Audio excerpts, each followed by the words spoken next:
ರಾಜ್ಯದ ಖ್ಯಾತ ಜ್ಯೋತಿಷಿ ಹಾಗೂ ಕಂದೆಗಾಲ ಗುರುಮಠದ ವೇದ ಬ್ರಹ್ಮ ಮಲ್ಲಾರದೇವರ ನಿಧನ.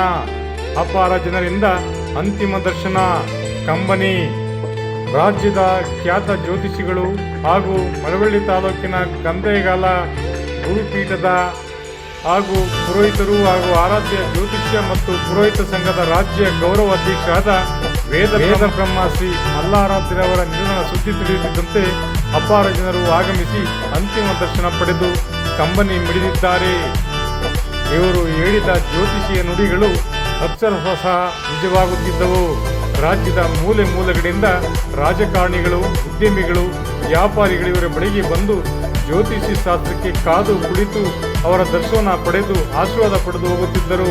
ಇದಲ್ಲದೆ ಸುತ್ತಮುತ್ತಲಿನ ಗ್ರಾಮೀಣ ಭಾಗದ ಜನರು ಮದುವೆ, ಮನೆಯ ಗೃಹ ಪ್ರವೇಶ, ಯಾವುದೇ ಶುಭ ಸಮಾರಂಭಗಳಿಗೆ ದಿನಾಂಕ ಗೊತ್ತು ಮಾಡಿಕೊಳ್ಳಲು ಕುಟುಂಬದಲ್ಲಿನ ಸಂಕಷ್ಟಗಳ ಬಗ್ಗೆ ಇವರ ಸಲಹೆ ಪಡೆದು ಮುಂದೆ ಸಾಗುತ್ತಿದ್ದರು.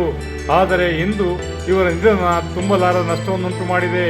ಇವರ ಜ್ಯೋತಿಷ್ಯ ಶಾಸ್ತ್ರವನ್ನು ಮಕ್ಕಳಿಗೂ ದಾರೆ ಎರೆದಿದ್ದಾರೆ.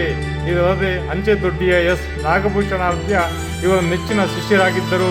ಗುರುಗಳಂತೆ ಇವರು ಸಹ ಮಳವಳ್ಳಿ ತಾಲೂಕಿನಲ್ಲಿ ಜ್ಯೋತಿಷಿ ಶಾಸ್ತ್ರದ ಮೂಲಕ ಅಪಾರ ಮನ್ನಣೆ ಪಡೆದಿರುವುದಕ್ಕೆ ಮಲ್ಲಾರಾಧ್ಯರವರ ಶಿಸ್ತಿನ ಪಾಠ ಕಾರಣವೆನ್ನಬಹುದು.